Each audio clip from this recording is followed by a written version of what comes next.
I love that. Therapy with Slacks, getting to see a bit more from Misery and Co. And a DC, indeed, are far from miserable. They're already 1-0 up and actually 1 away from getting themselves into those quarterfinals.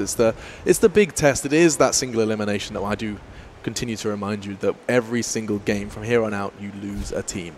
A $3 million major, and now Faceless are on the ropes. Expectations for the draft, because it is just moments away. Of course, reintroducing my panel quickly. Shiva, Fogs, Empyrean, Flax. First things first.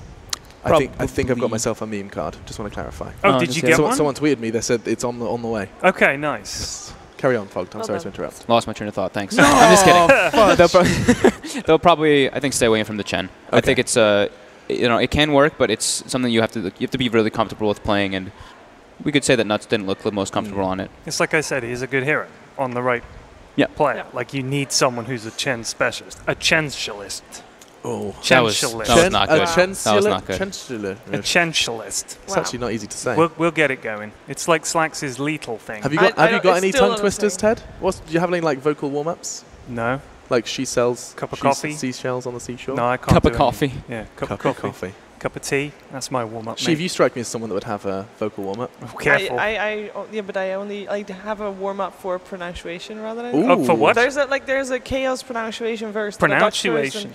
That a Dutch person at some point said, because there's so many words that are written the same thing in English as they and then pronounced entirely different from each other. Well, is it written down? Or give us an example. Oh, damn. Okay. Do you know what else I've written down? Best segue of the day. Go on. Social media questions. Oh, they're not there. They're typed, aren't they? Carry on. Oh, crumbs. From the social stratosphere. No, I've stopped that one. Is it? You stopped that one? It's in the bin. Right, Malastrix, hey. We know him. Yeah, we know him. Lack of public history this season. Didn't they finish second in TI? I think that's a lot of public history. I don't know what. Does DC? He means after TI. It's Malastrix that sent a tweet. Normally, you would consider him to ask smart questions. Oh, zing! Oh, chicken zinger meal for one. Right. Go home. Whew. I mean, this season, I guess in this season, they haven't really played this competitive season because according to me, competitive season starts after TI. That's according to Sheeps. According to me.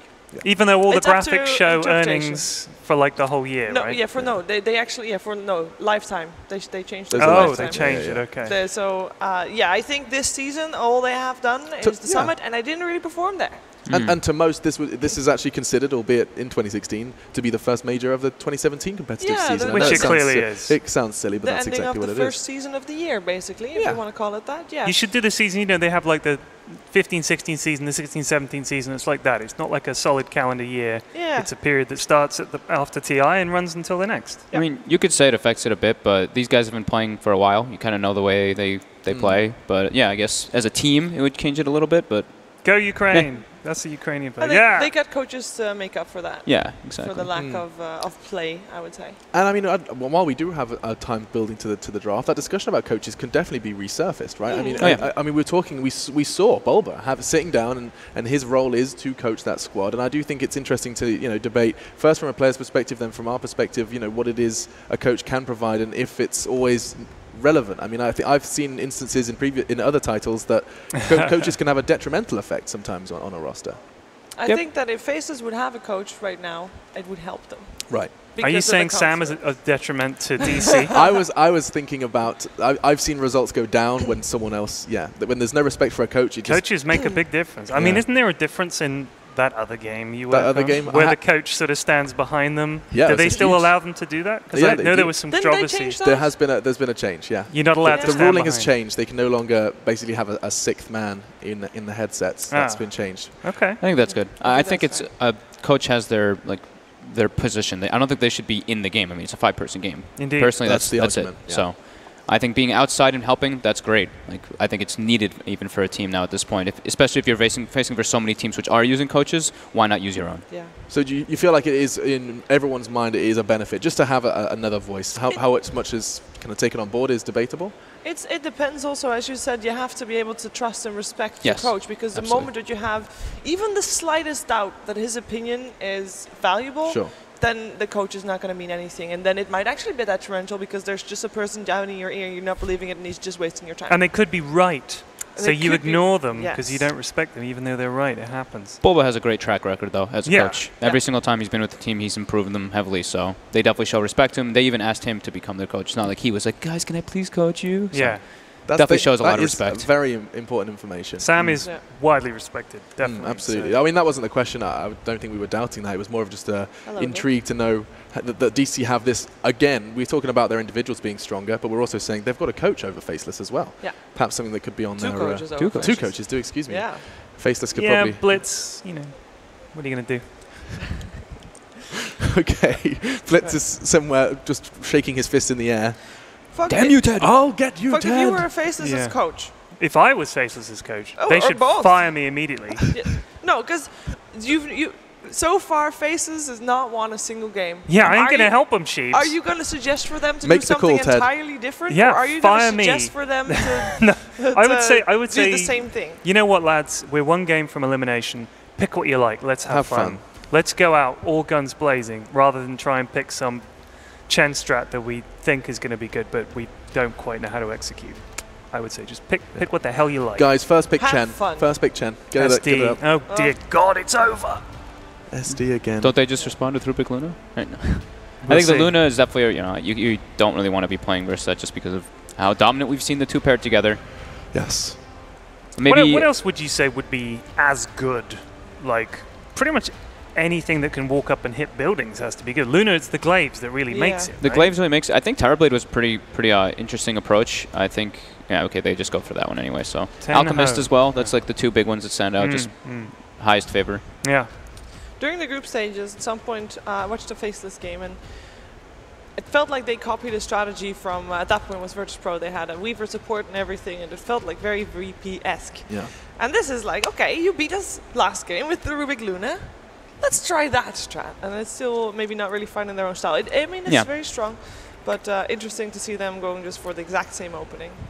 A point that has to be raised while we do venture into our second draft is that Ogre Magi did not make an appearance. Ogre Magi, Ogre, Drow, OD, those are the big three. Crazy, yeah. I mean, the stat was something along the lines of 47 out of 57 games Ogre Magi has been picked or banned prior to this series. That's a whole lot of Magi. Yeah, it is. By the way, that guy had a sign that said, "Hi, Nick," but it was just on a bit of torn-off cardboard. Hi, Nick. He's been turning it toward the... Oh, man. That was a good stare. Damn.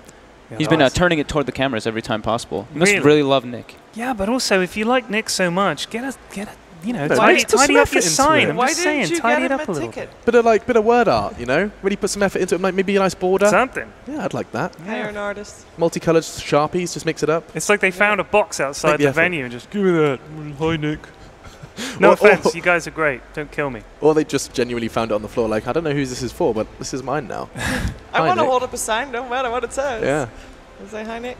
Okay, maybe. We need to recap because I think it looks like we have missed a couple of bands. Yeah, Mirana SD. Mirana SD, the Soul Catcher obviously makes Mirana's burst potential extremely high. We've also been seeing Lunas go for this super late BKB build, obviously because if you build BKB too early, it can be a big detriment to you early on. So if you're... specific example, sure, but with the Mirana, with this the potential to burst the Luna before he gets BKB is very high. You're very good at illusion clearing as well, which Luna will get a Manta, of course, at one point in the game. It's a really good pick with Shadow Demon too. It's just safe, doesn't give anything away. It leaves your lanes open-ended. I mean, the main thing about Arteezy's BKB, it wasn't that it was early, it was that he didn't really need it. Like, it was all physical damage, so it was like, what's the point? But I mean, against a team that's all magical damage, I don't think it would be terrible to get it relatively early. You wouldn't die. And not dying is probably a good thing. But then you don't hit, It's like, you want the combination.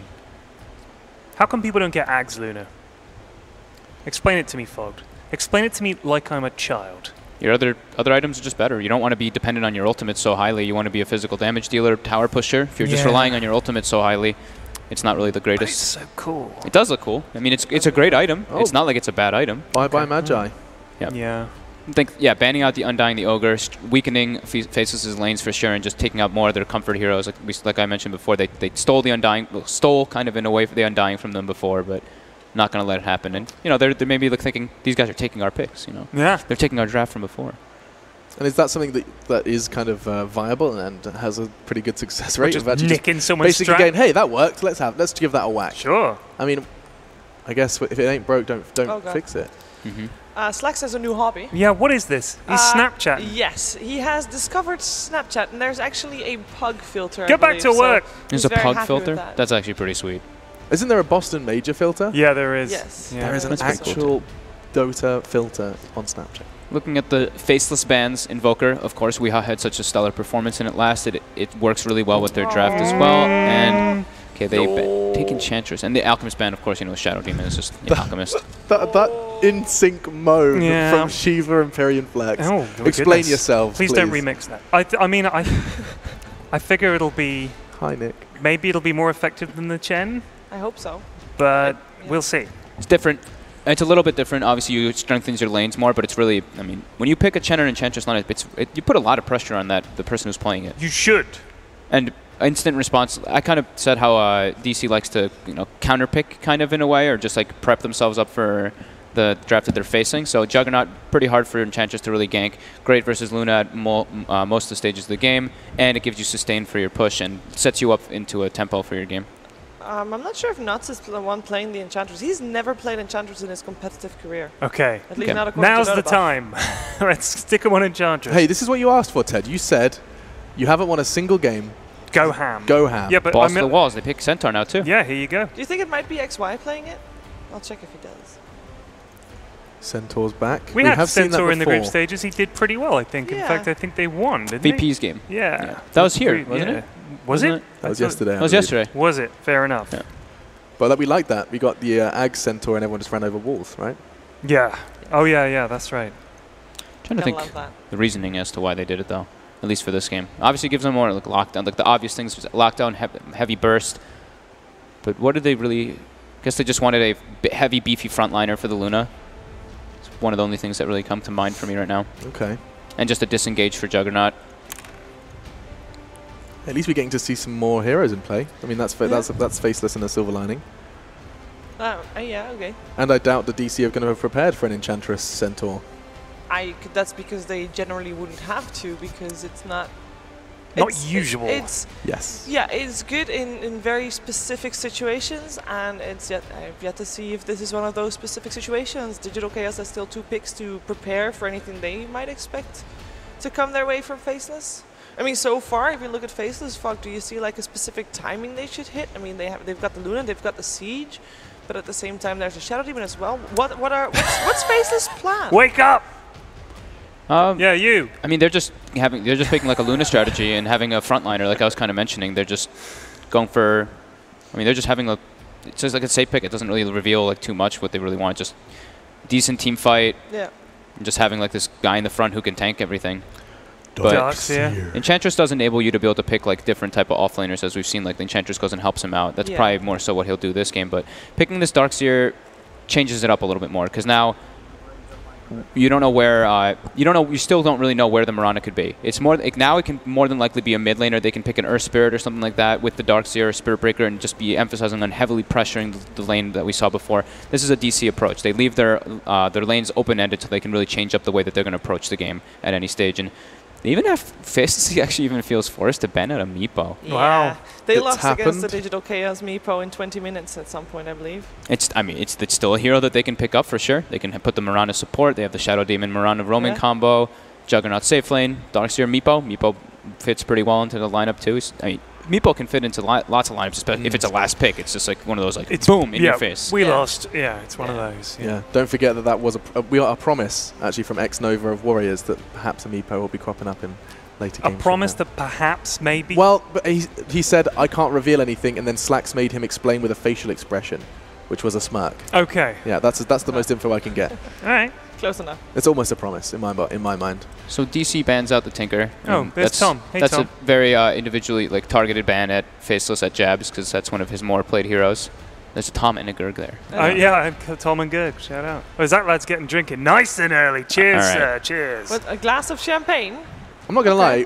Where's our champagne? Yeah. Yeah, that's true. I like this. This is a very straightforward DC lineup. It looks like kind of what you'd expect from like VP type of thing, DK, Darkseer. They have a timing window push, but they also have heavy late game with the Shadow Demon Juggernaut combo. They even have great... They just have lots of setup. This gives them the lockdown that they were kind of missing with the only Mirana being their only stun on top of Vacuum. DC's lineup is solid. Yeah, it feels like you guys are sold on DC's draft at this point in time, and then you're sitting there with eyebrows raised and a bit of a frown. It depends what Faceless can pull out of the bag for their 5th pick. It's going to need to be something that we're like, like techies or something. So we didn't think about this. This is genius. It works. It's so good. I just can't imagine what it might be, but I'd love to see what if like the brainstorm you can come up with anything for Theorycraft for this final pick. Something that could be justified. This is his thinking face, by the way. Yeah, when he's thinking, he does tilt his head back. Yeah. Purses his lips. And then he waits until it's been picked and says, yeah, I thought it would be that. Yeah, he's got nothing. He's coming up empty. He's trying to think of what can like really round up their lineup because they still kind of lack physical damage. It's literally it's all in on the Luna for physical. I reckon it'll be something like Nature's Prophet or something. I don't think it'll be Nature's Prophet. Yeah, 100%, dude. Jabs has played Medusa. It's not banned this time, but it was banned the first time. Medusa could, that's actually a good call. It could be a possibility that they're going for. It makes them like having a pretty greedy draft though. They're really slow on their timings. And then there's a lot of pressure on Enchantress getting a lot done in the early game, which I don't have a lot of confidence in at this point. But I will be happy to be proven wrong.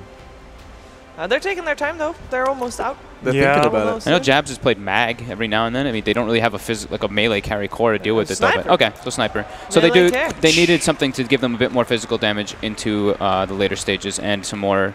I mean, it's a good lane for the Sniper versus a DK. DK always does pretty well. Yeah. But it's interesting.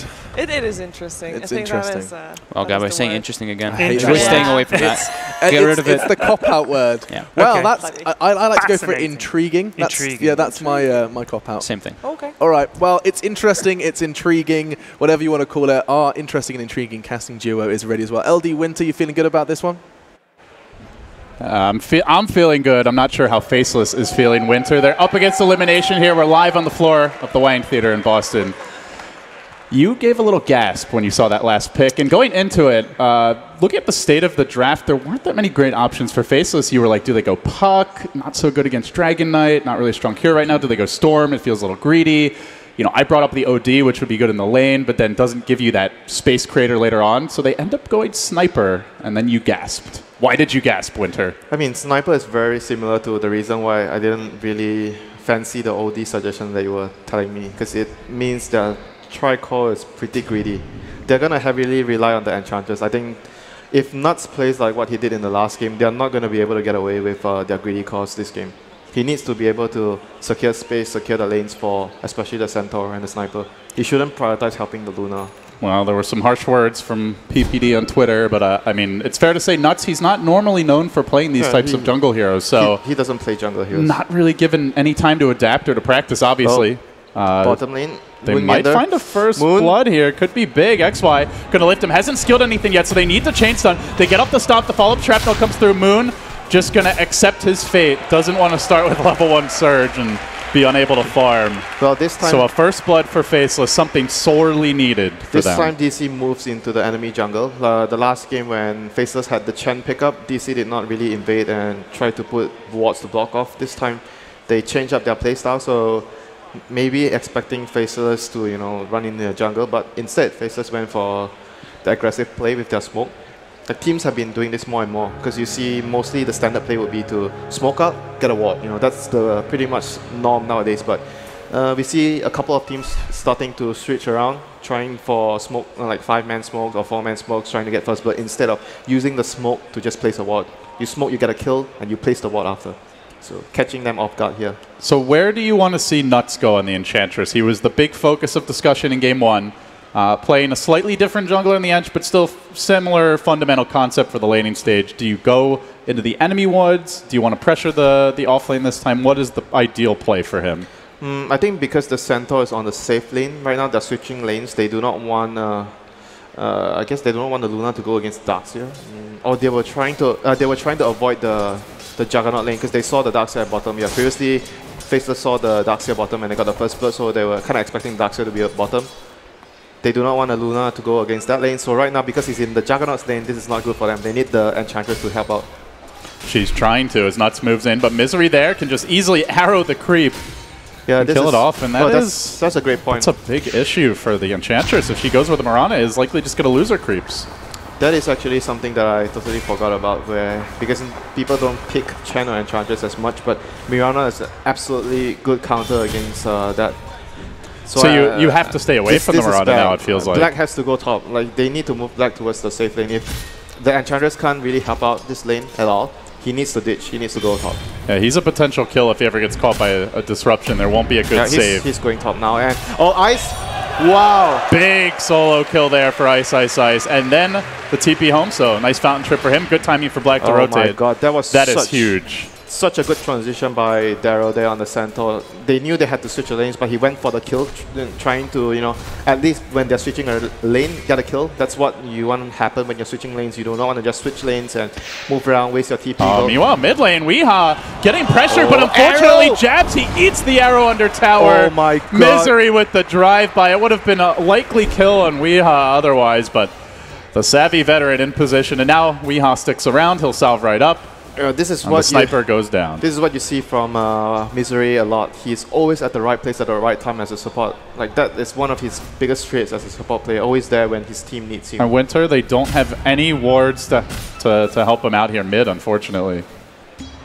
Where generally against a Mirana, against a Spirit Breaker, we often see one, if not two wards, especially for a squishier hero like the sniper. He doesn't have any vision to help him. So. And Enchantress is all the way down right now, and Misery sees the creep. He's going to try to arrow the creep. Gets the creep. And the problem is it's not that easy to juke with the creeps because they're relatively slow. Well, if Enchantress has like 2 creeps, so he wouldn't mind too much about that. Top lane, another takedown though. Moon getting punished here. That's some much needed experience to Black and XY. This is really going bad for Moon on the dark, so he might want to go for the jungle camps. Yeah, he did grab the early boots though. Not your ideal build if he wants to go. Oh, you see so you can see Weeha didn't have a whole lot of vision to work with. The arrow comes through and will end up going down. Still a very, very good move there by Misery, anticipating. Like, he's always around the jungle, so when he sees the enemy mid laner trying to kill his mid laner, he moves in, gets an arrow. Just good anticipation, good movements around the map. So Nuts, level 2. It's going back to the bottom and a half. He's going to come bottom again, and look who's Misery. there. Hey, buddy. How you doing? Oh, no. He doesn't even care about the end. She's just eat the creep.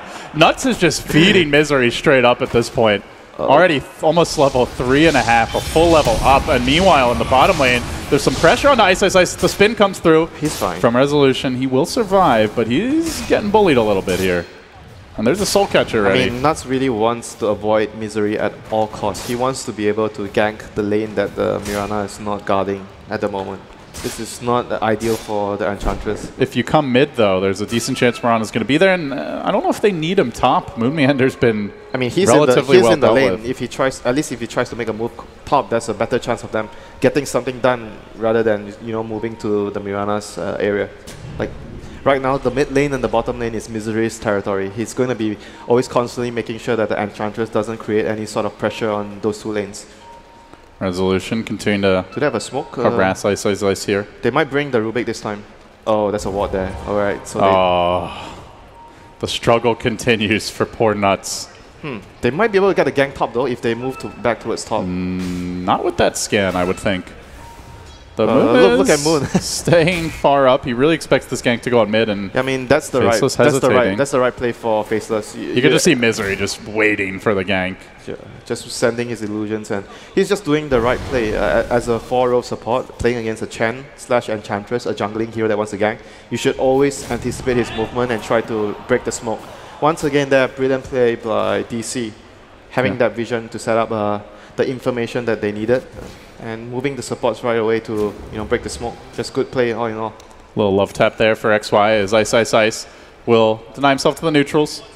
He has his tranquils. Has his tranquils now. So at least he's going to be able to stay in the lane much better right now. But still, Juggernaut lane is not an easy lane for an off-laner to survive on. He has to be very careful with all the moves. Misery trying to set up from behind to land an arrow, but Weeha still not back in the lane, so probably has to wait for Weeha to walk himself back into the lane. He does have his ultimate up.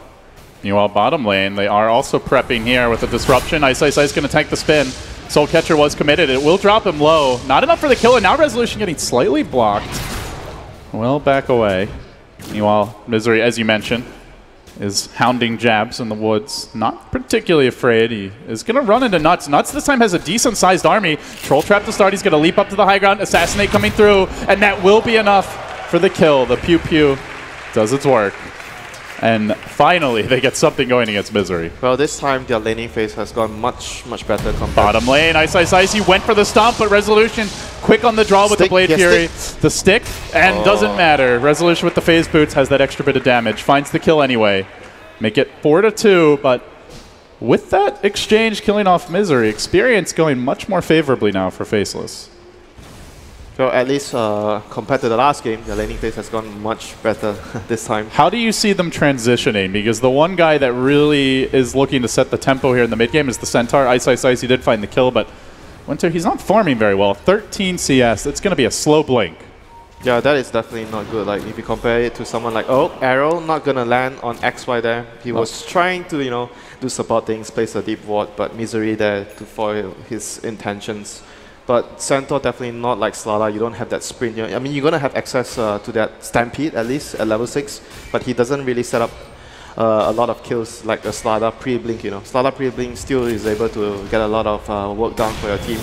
But right now, we see this again from DC. Remember the last game when Luna had his ultimate up, they made a smoke play, they made a rotation to pressure towers, and right now this time on the Juggernaut Resolution, again making the same movement towards the enemy side of the map. He doesn't just sit in his lane and farm, and he's always looking to use his spells, especially his Omni Slash right now. He wants to put it on cooldown. Ice is chasing bottom. Sock's already committed Disruption. He has Stampede. He could die for this. He has no TP, so if Juggernaut comes here, he's going to be able to get the kill. Oh, he has Stampede, but already Jug closing the gap, has the Mango for the Omni Slash. He Stampedes out, Resolution phase boots, and Ice continues to wind through the trees. Misery could cut him off, but XY's there, ready with the lift. They're going to be able to bring the Mirana down. That also saves Ice, who might have gotten clipped by an arrow on the way out. Oh my god, that was good mirror movements. That was actually such a good play by Ice, understanding how much time he exactly has before his supports arrive.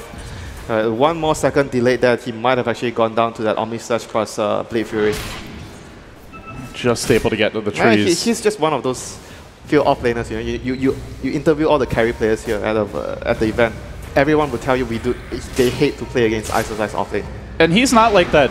He is obviously he's a great offlaner, but he's like the kind that likes to push it to the limit. You know, see just how much he can get. The most annoying offlaner, they would tell you. Yeah, sometimes it doesn't work out, but you know, he's not like Universe where he plays it very safe generally. Daryl much more of the aggressive, eke every little bit of farm and go for the kills where you can. They are both very similar. DC's offlaner, Moon and Daryl. Yes, Moon is much more similar. A lot average deaths than compared to Universe, but they get a lot more done when they have a good game. So Black right now makes his jabs and a little bit of trouble here in the mid lane. Disruption's going to come through. They can follow this up with the Weehaw stun. They do have a Breathe Fire, and that Soul Catcher damage easily gets dealt with. That arrow, he got blocked as well by the illusions there, so he couldn't really run down towards the river, unable to juke off the arrow.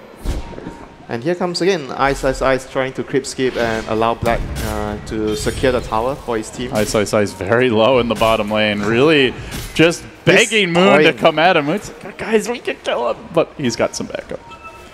They're still pressuring mid though. Double damage rune was up on Weehaw for that first kill on the sniper, and now they're going to take the tower as well. Oh no, this is really good for DC. It's actually a double tower grab. They also get top. They moved so quickly once they saw Black, because they had a lane ward. They saw Black TPing to the bottom lane, so immediately they move Resolution towards the top lane. They did not want to take that fight. They managed to use the DK in the mid lane to secure the tower as well. So once again, DC's short calling, amazing. All 3 of their cores farming well. Nuts has not had the explosive impact. They're losing the tower war early, despite a great individual effort by Ice to find the solo kill. DC have just weathered that storm, and they're now back out in front. Down kills, but up gold, up experience. Feeling very comfortable going into the mid-game. And so looking towards that mid-game, Winter, how do you feel the teams will match up here? If Centaur doesn't get a timely blink, I think Faceless will struggle. But if Centaur gets a good blink, I think it's going to come down to who makes the first move, who gets the better initiation, who gets the jump. Did stop off for the Iron Talon, has the point in return now.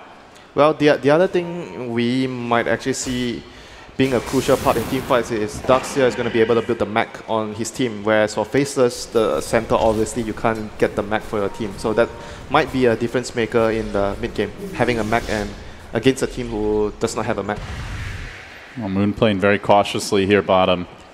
As Ice was thinking about a flank, but it's some time he's not spending farming towards that blink. He'll back off to the jungle now. Hanging around, but again, he's not hitting creeps. DC is also saving up a lot of gold on Dragonite, so Weeha might consider an early dagger as well. That will give them a lot of intrigue.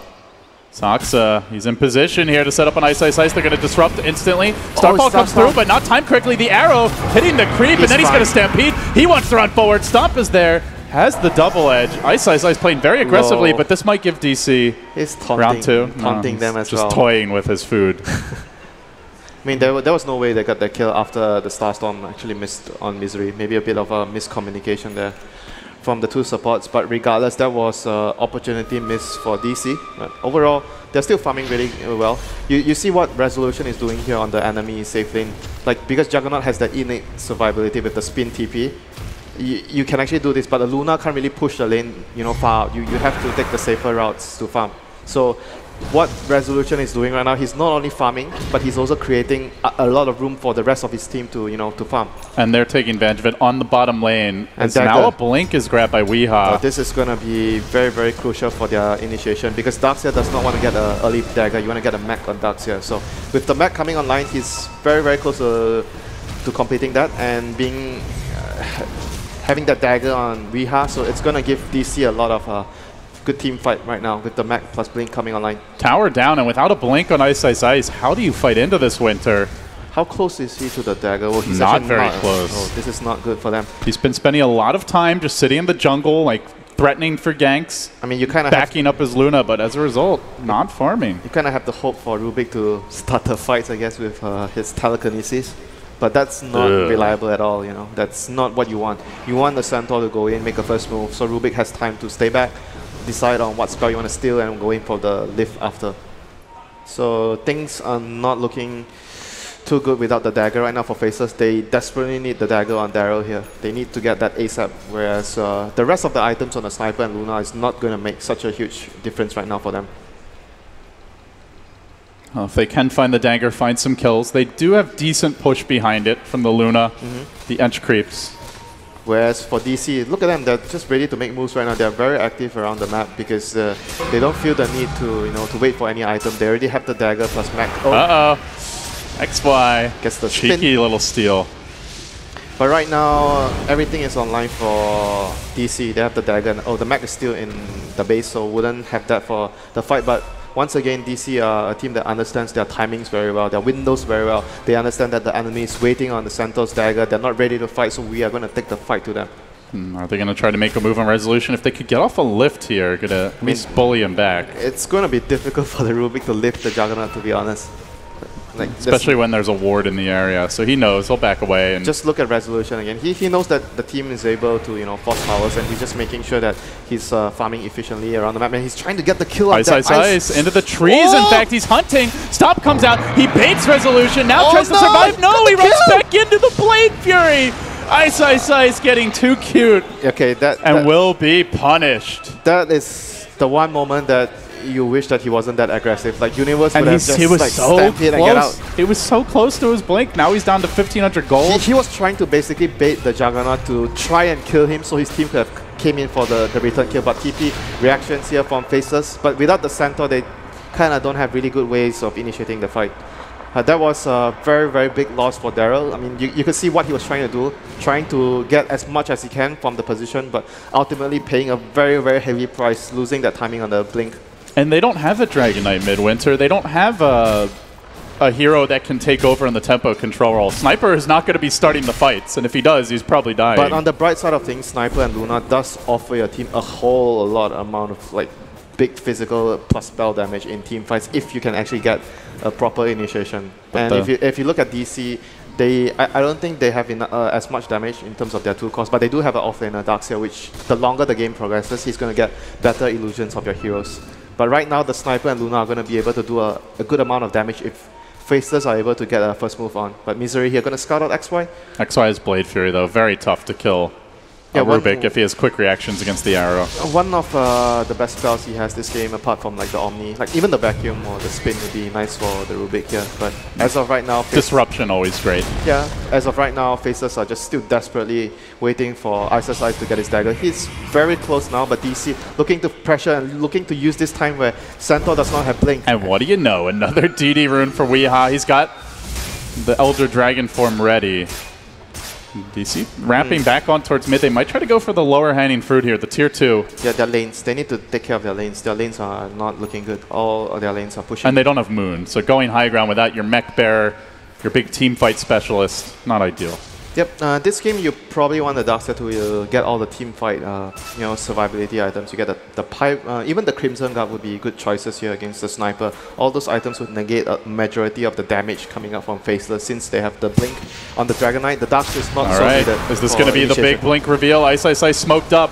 Can he get a big jump? stomp? But he's got to find, ideally, Soxo, or at least multiple heroes. There's the stop to start with the disruption. Counter initiate. Now the Omni Slash dragging Resolution back as they retreat out. XY already used the spell steal. He does have his own disruption available. Oh, the Eclipse from Black committed earlier. They get the Dragon Knight kill. Now they look for the turn. Try to bring down Resolution. Very low. Will end up falling to the Imp. Moon Meander a bit late to the party, so it ends up being a 2-for-3 exchange. And they do have a stolen disruption. It's going to be a 2-for-4. Nuts just left alone in that fight. The Stampede dragging Juggernaut very far away from his team, and it didn't look like the best initiation as the disruption did counter that stomp, but Faceless still able to come out on top. But like I said, it didn't really matter so much because they had a lot of damage. Luna and Sniper were dealing insane amount of damage at the backlines, even though the stun was sort of negated by the disrupt, but they still had enough in the tank. And not to mention Enchantress, she was dealing a huge part of the damage with in the team fights. So all those things considered, even if you lose the Centaur, as long as he gets the stun, he forces the fight to happen. And they focus him instead of going for the Sniper or the Luna. The other heroes will just lay down. Or the Enchantress. Lay down the damage onto them. And the other crucial part about DC's team fight is still missing. Darkseer does not have any points in the wall yet, and he does not have his max points in the vacuum, so they have to give Moon Meander some time to get his levels. It's extremely crucial as an offlaner when you're Darkseer to get those levels on your spells. Well, Faceless do have a small little ancient stack here, XY. Just have the disruption available. Small little ancient stacks. Like 2 stacks. Not that small. But you wish you had more, as the Luna. But you always want more, and now they're gonna have an army of illusions if they want it. You're the carry player. Stack for me, guys. When you're playing the Luna, you always tell your Would team. you prefer carry player who doesn't want to farm stacks? No, of course not. But I prefer, you leave the stacks to me if I'm the Tide Hunter. Well, Ice not playing that more greedy farming offlaner. He is just constantly... You say that, but as the Centaur, you want to get to your Ags, You really want to get to your Ags. Well, it's actually something you brought up in the draft, Winter, and since we have a little lull here, I'd love for you to expand more on it. That nowadays, you feel like teams are drafting more for the items that heroes can build and less like for the hero's abilities in a vacuum. Yes, sometimes you pick the hero not because the hero is extremely good. Like, for example, in this game, Aslala would have offered a lot more in the early game, but the reason that they picked the Centaur is because you have that Aghanim's build out on the Centaur to negate the Juggernaut damage, the double Starstorm if the Mirana gets to the axe, timing. It's just a very good build-up for the hero. So I think sometimes teams tend to value that a lot. That hero has a very good build-up against what the enemy composition has, instead of, that hero is going to do well in certain parts of the game. But it's a big item. It's not that easy to farm if you're constantly hiding in the trees and going for pickoffs. He has Iron Talon, that's... But he hasn't been using it. Like he has been, but it's mostly to eat trees and worm his way, kind of through them to find pickoffs. It gives you that ability to, get to that Aegis point. Some offlaners, I think, would get a Midas on, like, for example, a Slada or Clockwork. You see a lot of Midas on those offlaners, or a Nyx to catch up. But for Centaur, I think, I've not seen anyone get a Midas, but Iron Talon is a good way of getting to it. You want to get to your Aghanim, so it's really, really crucial. Just like a Nyx Ag, it's game-changing. DC made a move here into the Dire Jungle. Not having that overwhelming advantage they did in game number 1, though. It's a slight lead for them. They have the dagger plus the wall on the Darkseer now, so they have all their tools for the team fight. And they do have the ability to siege with disruption illusions. Also, the Manta picked up on resolution. And 2,100 gold in the bank, so they'll hack down that tier 2. Second to last outer tower brought down. Still 5 left standing for DC. Very healthy outer periphery of buildings here. But team fight-wise, they still have to be very careful about the Luna and the Sniper. They need a gap closer. They need someone to, get to the back lines, kill the Sniper especially. He's just outputting so much damage. So they do have Surge into Blink Stun. I like the dagger though on resolution. And you also have Moonlight Shadow now, and Faceless, no gem, only a single pack of dust on XY. Oh, talk about Midas. All right. Misery, I think he's one of the supports that likes the Midas a lot, especially on his CMs, on a lot of his supports. He popularized Midas Gaming way back in, I think it was LGD International, right? Oh, back when you were younger, Gorman. Back when you were younger. Hey, are you calling me old? You're more mature now. You're the married man. But going by numbers, you're still the older man, sorry. But I'm young at heart. Fine, whatever. Like for you're a crabby old man at heart. For DC right now, they're still looking to, force fights. They feel like they're more ready with the dagger pickup on resolution. They have the necessary tools to get to that back line, get the Omni Slash onto the sniper. That's what you want as the Juggernaut this game. You want to kill him right away before the sniper lays down too much damage in the team fights, whereas you leave the rest for the Darkseer and the Dragon Knight to take care. And look at the way they're sieging. They put resolution in front, has the Shadow Demon parked behind him in the trees. With the Manta, the Blink, and the Shadow Demon, it is very tough to jump this Jug. At the same time, they want to set up for a top defense as well. Misery TPs himself back to his top lane.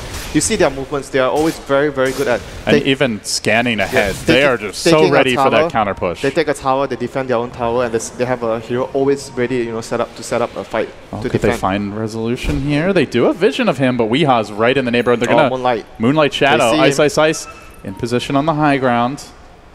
But they want to fight this. They see Misery at top previously. They have a sentry. They're going to plant it and just hope that DC comes in range. There's a sentry from both avenues. Has the numbers here. Jabs could get caught, though. There's the stop to start. They do get Weeha. Initiation is there. The disruption comes through. A bit too late, though. It looks like should be going down. One more plink for Mr. Ho-Ho-Ha-Ha. He will fall. Yep. DC was push over, folks. DC were not ready for that. They did not know that Faceless have the vision there. So Faceless, with the numbers advantage, were able to overpower DC in that fight. I mean, nevertheless, DC is still in pretty good shape after getting all the towers. But into the pit. Can they defend this? They have a vision here, so they see FL going into the Roche pit. Resolution. They don't have enough heroes. They don't have enough heroes here. Misery TP'd back to base, and with the Dragon Knight down, there's only 3 heroes here. But Faceless are scared. They don't want to go in. They don't have the quickest Roche lineup right now. They don't have minus armor. Yeah, they can do it safely with the Enchantress to tank, level 4 untouchable. Yeah, but as you mentioned, it's slow. It's gonna take a long time. So instead, they will smoke. Can they get a pick off here? A good pick-off would be like on someone like the Darkseer, your team fight specialist. If you're able to remove that, then you can maybe go for the Roche. The line is drawn. They're going to swing around on Soxa. Actually, still a pretty big part of the team fight. There's the stop. Double edge follow-up. They get the kill. They steal the level 1 Shadow Poison. Rubik was dying to get disruption. Sad XY. Gosh, I mean, it's good to have a point on Poison. A lot of players right now, they go for the max Soul Catcher and Disrupt. And against a Rubik, you want to have a point. It used to be like the max Shadow Poison would be the dream spell to steal. Yeah, but this game, you want to have a point in the Poison so that Rubik doesn't get that easy steal. I mean, it's a big deal, this game. They have Luna. So we're going to see a pretty early gem grab by Misery. Midas already able to fuel that purchase. That's like a good reaction as a captain. The last minute or so, you feel like something is wrong. Why are our moves not working? It's either they anticipated our moves or they see us, so he gets a gem right away after that. He wants the D-Ward. That's just something a captain would do. Guys, I'm going to get a gem. Make sure that they don't do that anymore. And the beautiful thing is he can easily afford it. Dude, he was right. There was a ward there when they smoked, so he was actually right about that. And DC... Now the Greaves up a Moon Meander, Blink as well. We saw that picked up earlier. So they do continue to farm Winter, even though it feels like Faceless getting a little bit more of their footing. They are down on net worth. They're only slightly ahead in experience. Big items still coming out for Digital Chaos. BKB nearly complete for Weeha. We could see Misery transition back into the Ags as the game gets a bit later. And then, of course, Resolution farming very well with Manta, Blink already complete, and now a Maelstrom too. Talking about Ags, Faceless have 3 great heroes to get Ags on. So it's not only DC that has the Ags built out on their heroes. Are they going to farm them is the question. Well, he's trying, dude. He's halfway there. He has a point booster and he has 1,000 gold. Come on. He's going to try his very best to get there. He's going to have a big part to play in the game. Sometimes Winter, your very best is not good enough. Yeah, sometimes, but you're still, you're still going to try. You're going to try to get to that point. And you have Sniper plus Luna. You have very good defense on the high ground. And you have Rubik to spam out the waves. So what is that old saying? A wise creature once said, do or do not, no try. There is no try. But if you don't try, you have already failed. So you must always try first. All right, well, DC, they're certainly trying now. An aggressive smoke forward. Resolution. They're always like looking to fight right now, whereas for Faceless, they are much more contented because of their composition. They have a very, very good composition for the late game, so they are happy. And you have Black on the team. He's always going to be comfortable, you know, trying to farm and get more items, not wanting to fight so much. So for DC, they are just trying to control the map more. They have the gem, so they're moving around with the Mirana to make sure that they deward all the vision. They see Black mid, but there is a big trap being laid here with XY in reserve behind him. The whole team in the neighborhood. Oh, the ward is going to see Moon. He's going to know now. We'll back away. Had the Invis rune. He's going to tell, hey, Jam Carrier, come over. That's a sentry. They're going to back off. But right now... Hey, it's time for Ice Ice Ice. Suddenly another 1,000 gold. All right. Starting to get closer to the Ags. I told you to believe him. He's going to get his Ags this game. You're biased. Oh, fine. He's going to get his Ags this game. And there's one last... You're like willing him into the Ags. Now, to be fair, it is one of the very strongest Ags in the game if used properly. With the insane damage reduction. I think Omni Slash and the double Starstorm from Mirana when she has Axe. They're going to use Moonlight, try to find a move here. Is there a sentry in the lane? That is the question. They've been so disciplined. They have one on the hill. DC trying to go for a bit of a D-ward. They're going to blink in, initiate the fight. It's on the Rubik. BKB committed. The Golden Dragon brings them down, and now they chase forward looking for more. It's only a Rubik. They committed a 10-second BKB for that solitary kill. To be fair, Gorman, that was actually worth it for Faceless losing the support for that BKB charge. They are not going to be able to pressure because the bottom lane is pushed out. And look at top lane is pushed out as well. DC needs to take Tier care 1, of lanes. will they finally get it? The triple rage creep just slowly plinking away at the structures here. They're going for the Roche here though. Let's see if Faceless decides but without the BKB, would they consider a fight? No, the Moon has great position here to break a smoke. Faceless is not moving the Luna over to fight though. It seems like they're not. They're thinking about it. Ice Ice Ice coming in, Japs coming in, and Moon Luna's not there looking though. for the intel. And Resolution's going to jump. There's the quick initiation. Omni coming through. And in a hail of destruction, DC slaughter them. What is Faceless are not on the same page, and that was a huge gimme. What is going on there with the team? Like, they were not on the same page for sure. And another pickup here because... Just like that. Just 3 free kills. Gosh, just that was... forfeited. Absolutely avoidable. It seems like the two players, the Sniper and the Centaur, were like wanting to fight the Roche, but Black didn't seem interested to take that fight. Now they're going to force a buyback onto Jabs on the Sniper. That is very, very detrimental to their item progression. And they even buy back on Jabs just to hold the tower. That is extremely look at this painful. Moonmander. Yeah, really good position. Even if they did try to smoke, he would have been able to break it. The arrow comes in. Then they're like, should we go in? Should we not? They're still hesitating. You can see Ice Ice Ice just milling back and forth. You know why he was hesitating? His carry was not making his move away over to the Roche pit. That's why he was hesitating. You've got to imagine either there wasn't enough talking or there was too much disagreement in the war room there for Faceless. Either way, that is not a good sign at all. When you make a decision, you have to be quick. It's either you go in and die together or you don't go in at all. But they were split up, they got caught, and that was really not a good showing from Faceless. And the Aghanims, the crucial item on Centaur, is going to be delayed once again because of that death. And right now, Resolution on the Juggernaut, more than ready to take the high ground here with all his items completed. The Mjolnir, the Dagger, the Manta. They want to get the lanes push out and siege the base. That's what DC wants right now. They have already removed almost all the wards from the Faceless map. No vision means very difficult to split push for them. And they're going to be forced to defend with the Shrapnel. Oh, now Black wants to fight. He has his BKB. Has the BKB. Is going to scout out Moonmander here. Trying to harass him a bit with the Glaze, but there will be the Greaves retreat. If he had eclipsed immediately, maybe could have gotten the kill. But still, you know, it's a risk. It's very iffy there. He did not have any, you know, setup from the Centaur or the Rubik. So you do not want to blow a big cooldown on something that's uncertain. But right now, DC, they're just trying to get their lanes pushed out. And Darkseer is, he's going to move to his team right now. So they're going to siege the high ground. DC, while Faceless hesitate, they're decisive. Resolution moves on to top, has the Aegis, completed Mjolnir, hacking away at the tower, quickly bringing it low. They're going to lift him. And then try to chip at him. Jabs not going to rev up the assassinate. They go for the stomp, but Resolution ready with the Blade Fury. Could have been an easy Aegis pop otherwise. Yep, you don't really want to waste the Aegis like that. You want to force the enemy to use a big cooldown on you and you die. but you don't want to give away like a kill with it's like such a safe siege for DC though. They've got the Jug out in front, and again the positioning. Look at Soxa so far back. He can always spin and hit the towers. And he has Aegis, and he has Manta. Lots of escape plans for Resolution, who is about to bring this tower down. Is starting to drop a bit to the Imps. Decent damage done. Assassinate with the Fade Bolt. No, the disruption!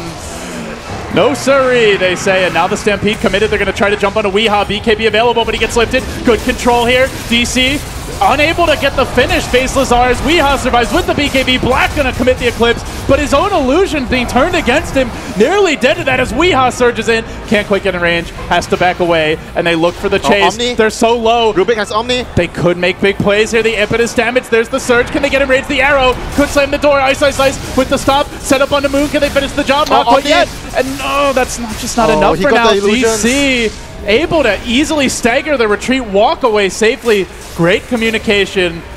Where Faceless feel like they're not on the same page, DC feel like it's one player controlling all 5 heroes at time. Just so coordinated. Blake stun, arrow follow, backs there as well. Then the disrupt. They're going to prep for round 2. This gives the Dragon Tail a chance to cool down. Black all the way back to the well. Doesn't even make it. Resolution diving him into the fountain. Slaughtering the cat therein. That's got to be the last last draw. And that's Elena Vrax. That's got to be the last draw there for Faceless. And this looks like the end, Winter. It's going to be an early exit for them from the Boston Major unless a miracle can pop out. That was their last straw. They used 2 of their buybacks there, and right now with no buybacks remaining, Faceless, gonna struggle. Still no Centaur eggs, no big items to turn this one around. Few buildings remain. Digital Chaos, contrary to their name, looking like a unified squad here. And Faceless are the ones that look chaotic this year. And not good chaotic either. This is indecisive chaotic. It's like when MVP was at their best, they would play chaotically, but it was organized chaos. They would run at you, they would force your team into disarray, and they would punish, looking back to like the Manila Major, the Shanghai Major. Not the case here for Faceless. Mega creeps now. The end is nigh. They can wait, but they will be going home. Ice just casually farming the enemy jungle. A few last moments here on the stage for him. I want to get my axe. Black did say in that recent interview he did that he doesn't expect them to disband even with an early exit here, but that's often said. We'll have to see if that's how it turns out. Weehaw just trying to force them out of the game, diving them extremely far towards the fountain. One last stand. They want to loosen beam. Moomiander not going to allow it. He gets up the back the wall as well. Up on the high ground, he will fall. They do even find that Dragon Knight kill. DC, all right, well, if you want to play that game, we will just let the creeps kill you. It was still a heavy price to pay, for that 3 kills, losing your whole base. So, okay. Mega Creep defense, what do they have? They have Luna. They have Luna, one of the better heroes against Megas. They have Return on Centaur. Oh, arrow. All right, 80-minute comeback. Here we come. So, against Mega Creeps, you want to have a Blast. You want to have I think one of the strats MVP did against the Mega Creep was they had multiple Helm of Dominators and they dominated the army and they surrounded the throne with the army. That's how they held. So those are the ways where you can defend against a Mega Creep and get Maelstrom. They already have a Maelstrom on. Sniper, other heroes not exactly good candidates for that. If you're DC, you're just saying, we're not letting them farm all these items and take it 80 minutes. We're just going to run down mid. You can see the line drawn immediately by Moon. It's probably a little baffled that they're still sticking around, but he is going to try and end this one ASAP. I mean, it's their last game, so they're going to defend to the bitter end. There is a stolen wall on the Rubik right now, level 2, XY. Could be a big pickup. Most importantly, the Centaur Axe is online. But that is, as strong as it is, the timing on the Stampede has to be right. And it's also their most important way to the Omni Slash, I think. Initiate. He needs to time it with the Omni Slash. That would be the ideal scenario. DC marching down mid. They could wait for that next Roche if they really want to slow roll it. But they're going to finish off the buffer buildings here. Just a few huts remain in the shambles that is the Faceless base. They can chip with illusions. The glaives start to ramp up. Luna being turned against Faceless now. And Misery just fencing around. Has the Axe, has the Blink. So they've got a 4th core coming online should this go later. Well out farming Ice at this point. And creeps continue to march in. At some point, Faceless are going to have to make their move. Buildings being brought low. Finished off Resolution. 1 tier 4 down, 1 to go. And Misery just plink, plink, plink.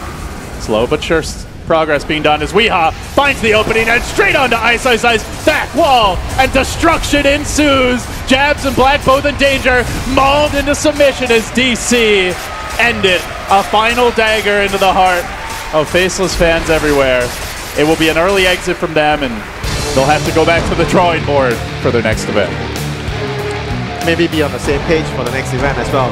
There were clearly many bad decisions made by Faceless. They weren't on the same page as a team, whereas DC were clearly, having the better shot calling, very clear about what they wanted to do and when they wanted to do it and who was going to move. And it really brings to mind that old saying that a good strategy violently executed today is better than the perfect strategy executed tomorrow. This was a case where even if they didn't have a perfect idea, if they at least do it together, maybe they have a better chance, but they were not on the same page. They were totally not on the same page. Black felt like, oh, I wanted to get my BKB.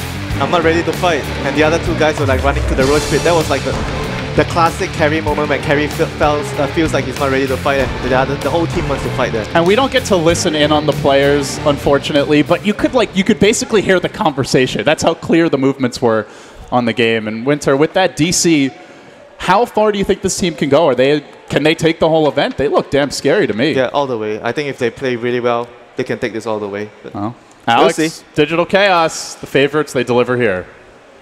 Yes, indeed. A beautiful way to summarize it. I feel like there's only so many times we can say not on the same page, but there is no other better way to describe what we saw from Faceless, right? I'm running out of alternative I was brainstorming. I was like, okay, I'm going to give LD something. To their captains. There, exactly. Not listening to their captains, but DC all the way, Winter, giving them that's strong words, fighting talk. Yeah, they showed like world-class performance. Their decision-making, itemization, they were all really good. They understood their timings. They used their timings very well. What's more there to add, about this team? Yeah, some real solid synergy, and I'm going to hopefully have some of that with the guys on the desk. Thank you very much, Winter and LD, our first series of the day done and dusted. To walk through it, though, I've got myself, Fogs, Shiva, and Empyrean Flax, and I'm your host, Alex Machine Richardson. Okay, let's think about this.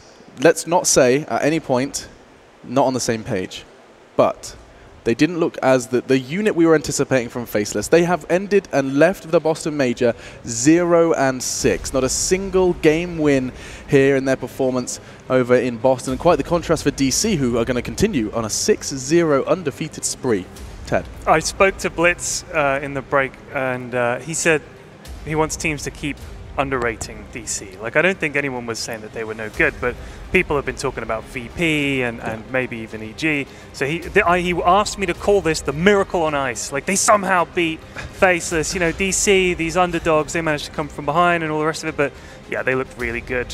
Faceless just, the first game, I think the draft was not great with the Chen, and the second game, I think it worked out better at times. But overall, DC just too good. Well, when you're talking about the draft, I mean, all our eyes locked on you, Fogged. Again, another Shadow Demon victory, but also the Enchantress that you had very little explanation for. Could you see better stuff from Nuts in the second game than the first? Oh, definitely, yeah. He did a lot more, but I think, I don't want to say not on the same page, but they were very disconnected in this game. Disconnected. There's the word. That's the badger. Yeah, they seemed like they were kind of just like running around. Like, Winter put it perfectly. It's like when you're playing that carry and you're like wanting to farm like another item or two. I mean, this one instance was like the best possible fight. It was a really good initiation and play by Ice, which I think his score doesn't reflect. We'll take a look at the scoreboard soon. But yeah, he was like 1-7 or something like that. But he did his job overall. But they were just kind of like running around, getting caught in places that they shouldn't have even been. When DC was just moving as this unit, they were moving in unison. I think it was LD that said it too. He was like, it looks like one person is controlling all 5 heroes. Yeah, they had an amazing map control throughout the entire series, and I think that goes to credit to Misery, maybe most of all. Having that threat of an arrow made such a big difference for them throughout the mid-game that it felt like Faces was afraid, and even though you couldn't really see on the map why they were afraid and what they were actually afraid of, they felt very already cornered, maybe just by not feeling comfortable in the way they were playing. It's focused. Yeah, that's the face of focus for sure. And you know what? I think it's funny what you're saying, Sheaves, about the lack of control. You're worried about the Mirana. I always feel like that's what you should be thinking about with the Chen. Like in the first, you should be thinking Chen's going to come flying out of somewhere. He's going to have all these scary creeps and throw rocks at me and stomp on me, and it didn't really happen. So yeah, the Misery. They had some good rotations mid. SD and Mirana, you should be doing that, and they did. And then their team fight was just too strong. I thought the Darkseer was a good pick as well, really good in those team fights. DC then, I mean, picking up that win, I do think what's interesting as well is while we're sitting there saying that they had such great synergy and that they are definitely not to be considered underdogs, we didn't undersell them in the pre-match, did we? I mean, they won. I keep saying they won. They got second. They were in the grand final of the international, and I mean, yes, the summit was a little flimsy for them, but they find themselves undefeated so far in the quarterfinals of the Boston Major. This is where we probably have to remind everyone that alongside already quarterfinalists, OG, VP, EG, DC are in that list as well. Yeah, they showed a lot of similarities that they did from TI. Just the way that they laned, their movement, Misery running around on this like roaming Mirana. They switched the lanes up as much as whenever needed. They just seem super confident in themselves. Yeah, I feel like maybe, we mentioned before the game started, Fug, that you said, the main thing that you're going to look for is see how Misery is drafting this, and he really brought out the best of his team at TI.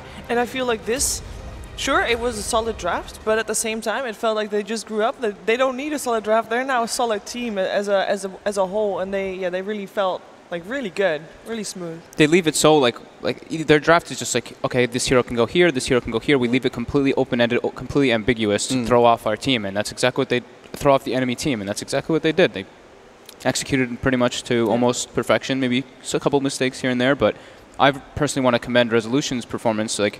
He played incredibly well in that game, super composed. His teammates kind of were dying maybe a little bit, like one or two times out of position. He was never out of position. He was always doing his job, sitting in the front line, solo killing Ice one or two times. What more could you ask from your carry? I'm glad you mentioned Resolution and his positioning, because he is currently positioned on stage with Slacks. Let's jump in and check in with man behind the Juggernaut. Hello, hello. A personal recommendation from Fog. Whew, what prestige that is. Yeah, it's pretty cool. All right, fantastic. My boy Fogged. My boy Fogged. All right, well, I'm here with Resolution here. Some say that you're the best carry in the world, one of them. Do you feel like that? No, I don't. I mean, results can show, right? Yeah. Like last TI, I was second best carry in the world. This tournament, we'll see. Looking forward to play like on single elimination on this scene. Yeah.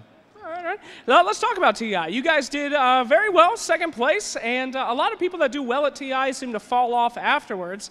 Does that kind of add pressure to you? Do you feel any of that here? No, I'm actually motivated still because I didn't win any major tournaments like this, like TI or majors, so I still want to win. Okay. I still have huge motivation. Okay, good to hear, good to hear. I want to talk to you about those games. In Game 2, they kind of stole your start there. Does that make you nervous or confident, or what does it mean to a team when they have the same draft? Not really. I mean, it means that they have no answer to our first pick, right? Or maybe they just confused, I don't know. Oh, but okay. I feel good about this opening. Okay, cool. Your teammates told me a little bit about you. I asked for questions from them. They said that all you do is get yoked and read Harry Potter. So you just work out and read Harry Potter. What house would you be in if you had to be in a house? This one's for Cap. I already did this questionnaire. Not with me, all right? I was in Gryffindor. Woo! One guy out there is like, yeah! Okay, well, good for that guy. All right, man. Well, thank you very much. How you feeling about the rest of the tournament? You feel a little nervous, or is this a good start? I mean, it's always you're nervous when you have one step of elimination, right? Mm-hmm. And this whole tournament like this. So yeah, it's hype. Yeah, it's hype. That's what I'm talking about. All right, well, Resolution seems rather calm, but still hype, boys. And we'll shoot it back to you guys over at the panel. It's good to hear it from a player's perspective. Thank you very much, Slacks. Resolution just making it clear that, yes, it was a 2-0 versus Faceless, but the same fate does await them just around the corner as well. They'll be playing that quarterfinal in the same boat where you are sitting there losing 2 games away from it, being eliminated from the major. Of course, the 4th Dota 2 major, and as well, $3 million every time. Just trying to stop this finger from coming up as I say it. Scoreboard time. Let's start talking numbers, Shiva. Numbers weren't really in the favor of Faceless, but it's not looking too bad. Poor Saxa. Saxa sacrificed on them, but we mentioned Resolution already. You see it here, 9-1 and 8. The death that he had against Centaur, I think it was the only death he had the entire game. And look who's back as well, SD. I mean, this is just becoming a trend to the point of ridiculousness, isn't it? I mean, this is the 7th win we've seen from Shadow Demon in the playoffs. Yeah. I'm not so sure the Shadow Demon was the deciding factor here the same way it has been in other games, but if you've got it, they can't have it with the Luna. If they've got the Luna, you can't give them the SD. We've already seen how powerful that is most of the time. So I think that, you know, the deciding factor here was that Rezo and those guys, Rezo in particular, they're just too damn good. This picture cracks me up the way it goes off. It's like MVP, and you seem like a guy with an X. He's like, yeah, I know, I'm the best. I missed the opening. Does he just sigh? It looks like he his shoulders up and they just kind of drop down a little bit. Hi guys. Hi. I'm the best. No, second best according to second best. Yeah. His like English that. has gotten incredibly good too. Yeah. From like a year ago or so, like you can just hear how much more confident he is in speaking it. In the past, he used to dodge interviews. Like, I can't speak English. I don't even can never believe you. do that ever again. Nice. Yeah, he showed his hand. We know what you can do, Resolution, and we did. We saw what he could do in game as well. And now we're going to see what Purge can do. He's standing by with his magical monitor, and we're going to go ahead and learn some more about the Dotes. Hey guys, a big aspect of that game was the fact that Faceless went for a Chen immediately after an enchant. The big benefit is that you have large creeps that can pressure lanes, but we didn't really see that much success in the second game, especially because of the fact that there was a Mirana in game. The arrow one-shots the creeps, and this is the first arrow that Nuts was able to pick up here, but he wasn't actually able to profit from it. It cost him a lot. Second time, he rotates to the safe lane, intending to pressure the safe lane, but as soon as he grabs the Wildkin, sending it to mid lane to help out his mid laner, that one gets sniped as well, so really nicely done by Misery here. And there was another third one later, just a little bit after this, another Wildkin that was able to be taken out, so Nuts wasn't really able to get a lot of traction with those neutral creeps that normally you're going to really want to be able to do. And on the other side, Mirana's roam was actually more effective. A couple times this big arrow and jabs on the mid lane gave a lot of advantage to Resolution. That really helped them out, that arrow snipe, and then obviously we getting assist gold and the kill going to Mirana. That was pretty effective. Things got worse as well. A big observer would place at the corner. This one's going to spot a lot of Chen or Enchantress rotations, but it spotted their smoke in the first place. A couple seconds later, they ended up doing a scan near the rune spot to predict for sure where they were going, and because of this, they really didn't get as much traction with their ganks as they wanted to, and that really just made it a lot harder for Faceless to get on the board and have equal net worth in the mid game. Perfect. Thank you very much, Purge, as well, showing the power of vision and all of those. It helps us identify the small things that perhaps you didn't catch in the heat of battle. Yeah, that was great actually. I saw one of the creeps get out, but I didn't see three of them in a row get. That really crushes Enchantress's movement entirely. And then the 4-minute smoke rotation, seeing that messes up everything. Really good segment by Kevin. Yeah, maybe slightly, you know, going up against an Enchantress, you know exactly what she's going to do. That's a bit of a strong power. Yeah, it kind of sucks. Really predictable nature then to Enchantress, and also to perhaps Faceless and their game. Any closing thoughts to put a little pin in Faceless, as they are now eliminated, Ted? Faceless, they came into this tournament as, I mean, it did seem like there was wavering confidence in the interviews, but they've been unable to put anything on paper. I mean, they know they can qualify. They went, you know, they can qualify for tournaments, so that's good. I think it's good that they're going to stay together. I don't like this. You come into a tournament, it's like, we didn't do well, everybody go their own way. Like, you know, you work with it. If you think you've got something, have a good crack at it. And they know they've got experience, they've got talented young players as well. Stick with it. Stick with it at least for maybe one more tournament. Yeah, they haven't been together for that long at all. It's like a couple of months, and if they already can accomplish this in a couple of months, let's see what they can do with a couple of more months, right? Sure, that's a good. So it does seem like the general consensus is we want to see more of Faceless. However, the Boston Major was rather deflating. Anything final to add a little cherry on top, or does that summarize your thoughts, Fogged?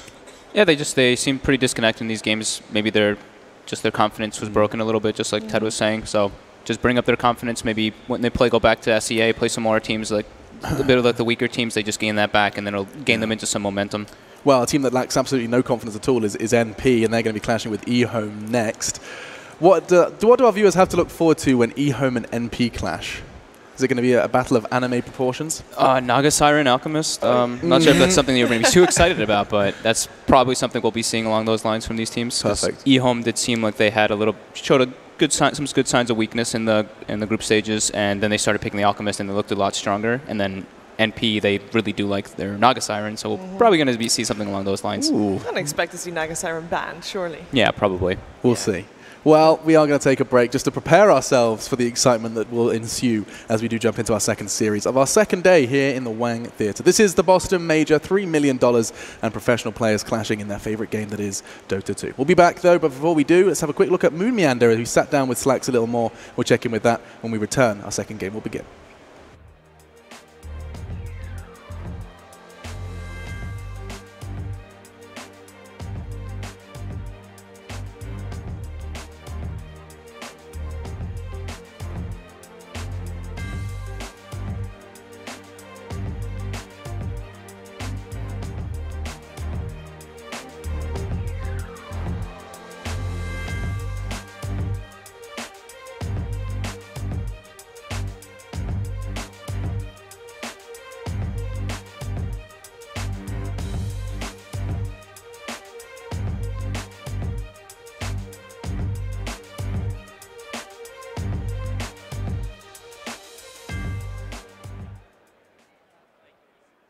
Dr. Ishkafil.